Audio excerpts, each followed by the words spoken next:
Morning student.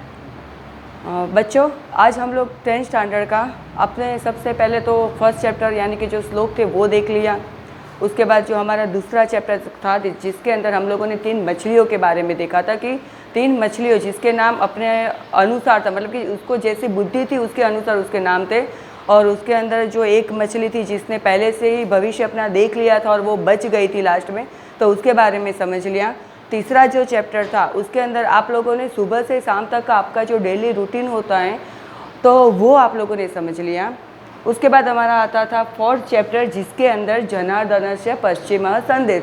It means वो महाभारत का जो बैटल था, कौरव और पांडवों के बीच में जो बैटल था उसके बीच की जो स्टोरी थी, यानी कि जब अभिमन्यु जब वो हार जाता है, तब जब घटोत्कच अपना संदेश लेकर कौरव के पास जाता है तो उसके बारे में जो संदेश था वो उसकी बात की गई थी। अभी आज हम लोग इसका 5th चैप्टर यानी कि गुणवती कन्या, तो ये हम आज उसके बारे में सुनेंगे। ये एक बहुत ही अच्छी, बहुत ही मज़ेदार स्टोरी है जिसके अंदर एक कन्या के अंदर क्या गुण होते हैं वो हमें सिखाया गया है। ये बहुत ही पुरानी स्टोरी है। तो बच्चों, आज मैं सबसे पहले उसका संस्कृत बोलूँगी और फिर उसका साथ में ट्रांसलेशन भी करूँगी। तो सबसे पहले हम स्टार्ट करते हैं गुणवती कन्या। ये जो स्टोरी है वो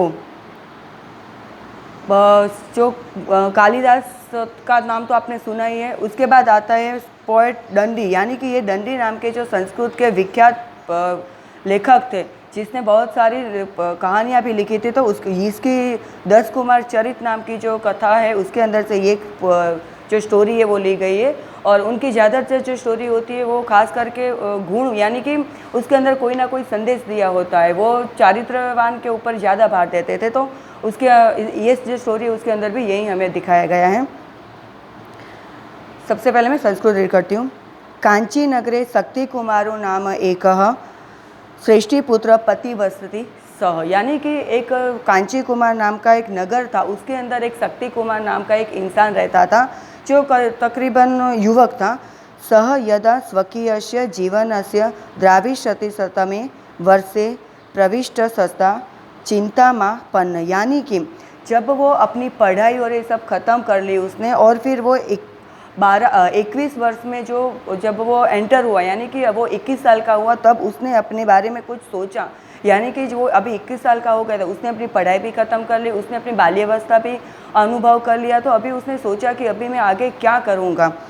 नास्ति दारविही नाम अनुरूप गुण दाराणाम च सुखम, यानी कि अनुरूप गुण दाराणाम, यानी कि उसने ऐसा सोचा कि अभी मैं अपने गुण के अनुसार मुझे कोई एक लड़की ढूंढनी है अभी।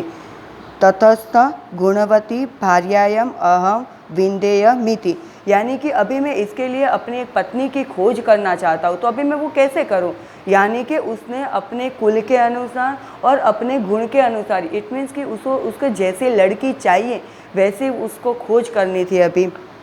ततः सह प्रभुतः विचार्य वस्त्रांते पीनद्रशाली दारग्रहण्याम विविधाना देशाना अभ्रमत। इट मीन्स ये सब सोच के उसने एकदम अच्छे से कपड़े पहने और कुछ कपड़े अपने साथ लेकर वो दूर दूर देश का भ्रमण करने के लिए वो चला गया। एकदा सह कावेरी तीर पतने समागत, यानी कि एक दिवस वो कहाँ पे जाता है तो ऐसे घूमते घूमते वो कावेरी जी नदी है उसके पास वो चला जाता है। अत्र सह कूपे विरलभूषणाम कुमारी मेकाम अपश्यत। विरलभूषणाम यानी कि बहुत ही स्वच्छ और एकदम सिंपल कपड़े पहने हुए। तो वहाँ पे कूप यानी कि कुआं, यानी कि वहाँ पे कुएं के पास कुछ लड़कियाँ एकदम अच्छे वस्त्र पहने हुए कुछ कुंवारी लड़कियाँ वहाँ पे उसको दिखाई दी। तस्या रूप संपदा भी तबुतः सो अचिंतयत, यानी कि उसमें से एक लड़की का रूप देखकर वो बहुत ही चिंतित, यानी कि वो एकदम सोच में पड़ गया कि ये कौन है। आकृष्टतम में हृदयम अस्यात।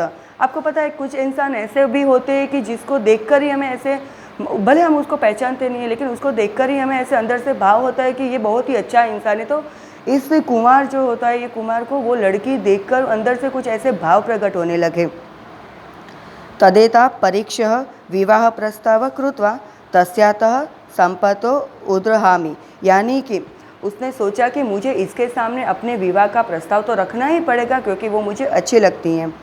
स ता निकषा संगत्यम सविनय आह अस्ति ते कौशल्यम शालिप्रस्थेन अनेन संपन्न महार माँ पूजयितुम, यानी कि उसने इस तरह से उसके पास विनयपूर्वक गया और फिर उसके सामने उसने एक प्रस्ताव रखा कि यदि तुमने ये एक प्रस्थ डांगर में से मुझे अच्छे से आहार बनाकर मुझे तूने दिया तो मैं तुम्हारे सामने विवाह का प्रस्ताव रखूँगा। यानी कि ये जो युवक होता है उसने उस लड़की के सामने एक ऐसा प्रस्ताव रखा कि यानी कि उसको उसके गुण अंदर कितने गुण हैं, वो किस तरह से ये भोजन बनाती है। सिर्फ एक प्रस्थ डांगर, ये प्रस्थ यानी कि उस समय का एक चलन था। जिस तरह से अभी हम अनाज लेने जाते हैं तो उसको हम किलो में हम जोखते हैं, तो इसी तरह से उस टाइम पे पुराने प्राचीन टाइम पे ये प्रस्थ यानी कि कोई 1 किलो जितना गेहूँ चावल ये सब इस तरह से नापते थे। तो उसने एक प्रस्थ डांगर, चावल भी नहीं सिर्फ डांगर उसके सामने रखा और बोला कि इसके अंदर से तुम मुझे अच्छे से भोजन बनाकर खिलाओ। तो अभी आगे वो लड़की जो थी वो कुंवारी थी, उसने क्या उसके सामने रिएक्शन किया वो हम देखते हैं कि ततः सा ओमिति उक्तवा प्रस्थमात्रम धान्यमादाय श्रेष्ठीपुत्रस्य याचना अनुसार कर्तुम प्रवृत्ता, यानी कि उस लड़की ने उसके सामने कोई भी झिझक नहीं की, ना तो उसने हाँ बोला या फिर ना बोला, लेकिन सिर्फ वो उतना चावल यानी कि जो डांगर था वो लेकर और उसको ऐसी आशा से उसने ऐसा बोला कि मैं आपको इसमें से भोजन बनाकर खिलाऊंगी। और इतना वो उसने याचना के अनुसार वो वहाँ से फिर चली गई। ततः आदौ सा बुद्धिमती कन्या तानशालिनः प्रथमस्य आतपे तप्तवंती, यानी कि अभी बच्चों आप लोग ऐसा सोचते होंगे कि ये एक प्रस्थ डांगर में से वो कितना बनाएंगे, ज़्यादा से ज़्यादा डांगर में से चावल निकल सकते हैं। चावल में से तो या फिर भात बन सकते हैं या फिर खीर बन सकता है, लेकिन खीर के लिए भी तो दूध तो चाहिए ना, और इसके लिए बर्तन चाहिए या फिर उसके लिए उसको जलाने का सामान चाहिए, चीनी चाहिए, बहुत सारी चीज़ें चाहिए होती। तो अभी वो लड़की कैसे करेगी? तो ये सब उस लड़की ने उसी टाइम पे सोच लिया कि मैं क्या करूँगी, और वो कुछ बोली नहीं, सिर्फ वो डांगर यानी कि जो प्रस्थ था वो लेकर वहाँ से चली गई। और सबसे पहले उसने क्या किया, वो जो डांगर थे अभी डांगर को उसने अच्छे से साफ़ किया, उसके अंदर से जो उसके फोतरे होते हैं मतलब कि उसका जो ऊपर वाला सतह उसके ऊपर की सतह को निकाला और फिर उसने चावल को अलग किया और चावल को धोकर उसने चूल्हे के ऊपर रख दिया। ततः समायाम परिशुद्धायां भूमो तान अघटतम अनेन तुषेभ्यम तंडुलाः पृथकम संजाता, यानी कि उसने भूमि पर ज़मीन पर अच्छे से उसको पछाड़ा और फिर उसने चावल और उसके जो फोतरे थे वो दोनों को उसने अलग अलग किया और फिर उसको साइड में रखा, और जो चावल थे वो उसने पकाने के लिए रख दिए अच्छे से साफ़ करके। और फिर जो उसके जो कचरा निकला था वो कचरा लेकर उसने अपनी दासी को दिया और फिर दासी को बोला, तंदुलानां संप्राप्तः सा तुषानं भूषणानां मार्जनार्थम स्वर्णकायां विक्रेतु धात्रीम अकथयम, यानी कि उसने उस जो डांगर के जो प्रस्थ थे उसको बेचने के लिए, अपनी दासी को बेचने के लिए, विक्रेतु यानी कि बेचना, तो उसने उसको बेचने के लिए बोला। और फिर तस्मातः यत धनम मिलति तेन काष्ठानि आहरः इति च धात्री निवेदयवती, यानी कि उसने उसको ऐसा भी बोला कि तुम इसको जाओ बेचो और उसके पास से उसके बदले में जो तुझे पैसे मिलेंगे उसमें से तू बहुत सारी लकड़ियाँ, मतलब कि उसके पैसे में से जितनी लकड़ियाँ आती वो सारी लकड़ियाँ तू यहाँ पर लेकर आना। तो उसकी जो दासी थी उसने इसी प्रकार से उसको लेकर गई और फिर उसको बेच दिया। अभी ये आप सोचोगे कि ये जो उसका कचरा होता है वो उसको किसने बेचा होगा, तो अभी इसके बारे में बात की गई है कि धात्री काष्ठानि आनीयवती तदंतरः सा तंडुलान् असकृतः जलेन प्रक्षालिवती उष्णीकृते जले च तान प्रक्षीयपति, यानी कि वो जो दासी ने उसको जाकर एक सोनार को बेच दिया, क्योंकि सोनार जो होता है वो इस कचरे से यानी कि ये जो प्रस्थ निकलता है उसका जो फोतरे निकलते हैं उससे वो सोना साफ़ करते हैं। तो उसको देकर फिर पैसे लिए, फिर वो उसने लकड़ियाँ ली और वो लकड़ियाँ अपनी ये जो कुंवरी थी उसको दे दी। और फिर उसके बाद ये जो लड़की थी उसने क्या किया, तो उसको जलाया और उसके ऊपर चावल रख दिया और उसको पकाने के लिए रखा। अभी आगे क्या होता है कि अल्पीयसया कालनेव तंडुलाना सिद्धा संजाता तत ईंधनानि जलेन शमित्वा कृष्णा अंगारानपि तदभियथ प्रेषयित्वा यत धनं लब्धं तेन धनेन शाकं धृतं दधि तेलम च कृतवती। यानी कि उसके बाद उसने जो चावल पकने के लिए रखे थे, जो लकड़ियाँ जलाकर उसने चावल पकने के लिए रखे थे, वो चावल जब पक गए तब उसके अंदर से जो कोयला निकला, वो कोयला को उसने पानी डालकर अच्छे से ठंडा किया। फिर दासी को वापस बोला कि ये जो कोयला होता है उसको तुम जाके बाज़ार में बेच कर आओ और फिर उसमें से जो पैसे मिले उसके अंदर से तुम क्या क्या लोगी, तो धनेन शाक धृतम दधि तेलम च कृतयति, यानी कि उसके अंदर से तुझे शाक, दूध, तेल, मसाला आदि सारी चीज़ें तुझे लेकर आनी है। इट मीन्स उसके पास अभी इतने पैसे आ गए थे कि वो एक प्रस्थ डांगर में से वो सारी जो व्यंजन थे, अच्छे अच्छे व्यंजन थे, वो बना सके। तेन च विविधानि व्यंजनानि संपादितवती, यानी कि उसके बाद उसने बहुत अच्छे अच्छे व्यंजन उसने अच्छे से रेडी कर लिया। समपने आहारे सा कन्या धात्रीमुखेन अतिथये प्रथम स्नातु निवेदयति, यानी कि जब आहार यानी कि जब भोजन बन जाता है उसके बाद वो जो लड़की थी उसने अपनी दासी को बोला कि अब तू जाकर वो जो आगंतुक है यानी कि जो युवक है उसको बुला कर लाओ। उसको नहाने के लिए अच्छा सा पानी दिया और फिर उसको अच्छे से कपड़े दिए और फिर उसको खाने के लिए बिठाया।